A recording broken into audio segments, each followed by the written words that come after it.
ভারত কি এবার সত্যি ইন্টারকন্টিনেন্টাল ব্যালিস্টিক মিসাইল পরীক্ষার পথে হাঁটছে? ৪,৭৯০ কিলোমিটার দূর পর্যন্ত ছুটে চলা এই মিসাইল আসলে কার উদ্দেশ্যে বার্তা দিচ্ছে? পাকিস্তান, চীন নাকি আরও দূরে ইউরোপ, আমেরিকা বার্তা দেওয়ার জন্য? আগে আমরা দেখেছি বাংলার খাড়িতে যখন নটাম ওয়ার্নিং জারি হয়, যদি ২ থেকে ৩,০০০ কিলোমিটার নটাম ওয়ার্নিং জারি হয় তবে সেটা অস্ত্রের সর্বোচ্চ মারণ ক্ষমতা থাকে ৫ থেকে ৬,০০০ কিলোমিটার। এবারে যে নটাম ওয়ার্নিং জারি করেছে তা ৪,৭৯০ কিলোমিটার, অর্থাৎ যে অস্ত্র পরীক্ষা হবে তার সর্বোচ্চ রেঞ্জ হতে পারে ১০ থেকে ১১,০০০ কিলোমিটার। চলুন আজ আমরা বিশ্লেষণ করি ভারতের সাম্প্রতিক মিসাইল টেস্টের রহস্য, সম্ভাব্য শক্তি আর এর ভৌগোলিক ও রাজনৈতিক বার্তা। ১৫ই আগস্ট ভারতের স্বাধীনতা দিবসের দিনেই সামনে এলো এক বড় খবর। ভারত একটি নটাম ওয়ার্নিং জারি করেছে যা মিসাইল টেস্টিংয়ের জন্য বিমান চলাচল নিষিদ্ধ এলাকার সীমা চিহ্নিত করে।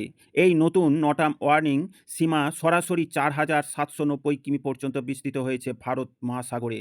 এমনিতেই ইন্টারকন্টিনেন্টাল ব্যালিস্টিক মিসাইলের সর্বোচ্চ গতি থাকে ১০ ম্যাকের ওপরে।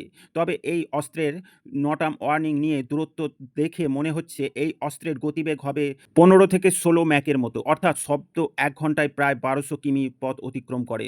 তাকে 1 ম্যাক ধরা হয়। ভারত সরকার প্রথমে ঘোষণা করেছিল ২,৫৩০ কিমি, আবারও আগে মাত্র ১,৫৬০ কিমি, অর্থাৎ ধাপে ধাপে ভারতের মিসাইল পরীক্ষার ক্ষেত্রফল বাড়ছে, মিসাইলের ক্ষমতাও বাড়ছে। এ থেকেই জল্পনা, এইবার কোন মিসাইলের পরীক্ষা হতে চলেছে? অগ্নি ৫ না অগ্নি ৬ নাকি ব্রহ্মসের কোনো উন্নত ভেরিয়েন্ট? ভারতের অগ্নি ৫ হচ্ছে একটি নিউক্লিয়ার বহনকারী ইন্টারকন্টিনেন্টাল ব্যালিস্টিক মিসাইল। প্রায় ৫,০০০ থেকে ৫,৫০০ কিমি দূরত্ব পর্যন্ত এর রেঞ্জ। পারমাণবিক ওয়ারহেড বহন করার সক্ষমতা আছে এই মিসাইলে। চীন পর্যন্ত প্রায় পুরোটা ভারতের রেঞ্জের ভেতরে পড়ছে এই মিসাইলের মধ্যে।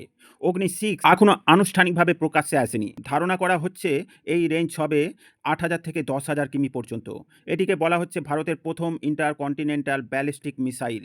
এতে থাকতে পারে MIRV প্রযুক্তি, যার মানে একসাথে একাধিক শহরে আঘাত আনতে সক্ষম হবে এই মিসাইল। এই মিসাইল একসাথে একাধিক ওয়ারহেড বহন করার সক্ষমতা রাখে, এমনকি পারমাণবিক ওয়ারহেডও। ব্রহ্মস হচ্ছে একটি সুপারসনিক ক্রুজ মিসাইল, তবে এর সর্বোচ্চ রেঞ্জ এখন পর্যন্ত প্রায় ৮০০ থেকে ১,০০০ কিলোমিটার। তাই ৪,৭৯০ কিমির যে নটা ওয়ার্নিং জারি করেছে ভারত সরকার, তা এ পরীক্ষার সম্ভাবনা নেই বললেই চলে। সব দিক দিয়ে বিচার করলে এবার যে মিসাইল টেস্ট হতে চলেছে তা সম্ভবত অগ্নি ৫ এর উন্নত সংস্করণ অথবা অগ্নি ৬ এর প্রাথমিক ধাপের পরীক্ষা। যদি একটি অগ্নি ৬ হয় তাহলে এর টার্গেট শুধু পাকিস্তান বা চীন নয়, বরং পুরো এশিয়া, মধ্যপ্রাচ্য, এমনকি ইউরোপ, আমেরিকা পর্যন্ত বিস্তৃত। ৮,০০০ থেকে ১০,০০০ কিমি রেঞ্জ মানে দিল্লি থেকে লন্ডন বা প্যারিস পর্যন্ত এই মিসাইল পৌঁছে যেতে পারে। এমনকি আমেরিকার অর্ধেক শহর এই মিসাইলের আন্ডারে পড়ে যাবে। পারমাণবিক ওয়ারহেড বহনে সক্ষম হওয়ায় এটি একটি বিশাল ডেডলি অস্ত্র। তবে আমেরিকা, ইউরোপ যেভাবে ভারতকে একঘরে করে দেওয়ার যোজনায় কাজ করছে তার একটা মোক্ষম জবাব দেবে ভারত যে আমরা একটা বৈশ্বিক শক্তি, স্বতন্ত্র মত এবং ক্ষমতা প্রকাশ করি, কারো চাপে বা কারো হুমকিতে মাথা নত করি না। ভারতের nuclear doctrine, no first use নীতি থাকা সত্ত্বেও এই ধরনের ICBM থাকা মানে প্রতিপক্ষকে ভয় দেখানো এবং আক্রমণের আগেই ঠেকানো। এই মুহূর্তে ভারতের সব অগ্নি সিরিজের মিসাইলই পাকিস্তানকে সহজেই কভার করে। তাই এবার বার্তাটা পাকিস্তানকে নয়, বরং বড় শক্তিগুলোকে, বিশেষ করে আমেরিকা, ইউরোপকে। বেজিং থেকে সাংহাই পর্যন্ত সব বড় শহর ভারতের মিসাইলের রেঞ্জের ভেতরে। এর মানে চীনের ওপর চাপ বাড়ানোর পাশাপাশি বহু দূরে থাকা ভারতের শত্রুকেও বার্তা দেওয়া হচ্ছে।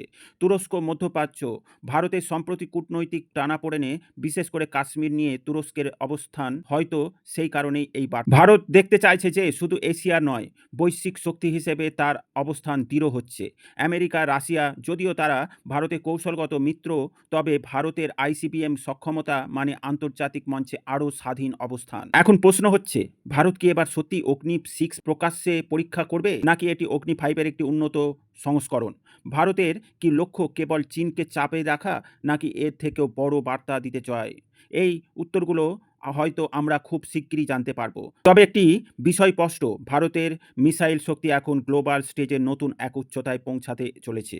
ভারতের এই মিসাইল টেস্ট শুধু সামরিক শক্তি নয়, বরং ভূ রাজনৈতিক ভারতের নতুন আত্মবিশ্বাসের প্রতীক। এবার কি ভারত সত্যিই বিশ্বের অল্প কয়েকটি ICBM সক্ষম দেশের তালিকায় নাম লেখাবে? আপনারা কি মনে করেন এই পরীক্ষার পেছনে আসল বার্তা কাকে দেওয়া হলো? কমেন্টে জানান। ভিডিও ভালো লাগলে লাইক ও শেয়ার করবেন। ডিফেন্স, ফরেন পলিসি ও জিওপলিটিক্স রিলেটেড খবর পেতে এই গ্লোবাল নলেজ বাংলা চ্যানেলটিকে সাবস্ক্রাইব করে আমাদের সাথে জুড়ে থাকুন। সকলকে জানাই আন্তরিক ধন্যবাদ।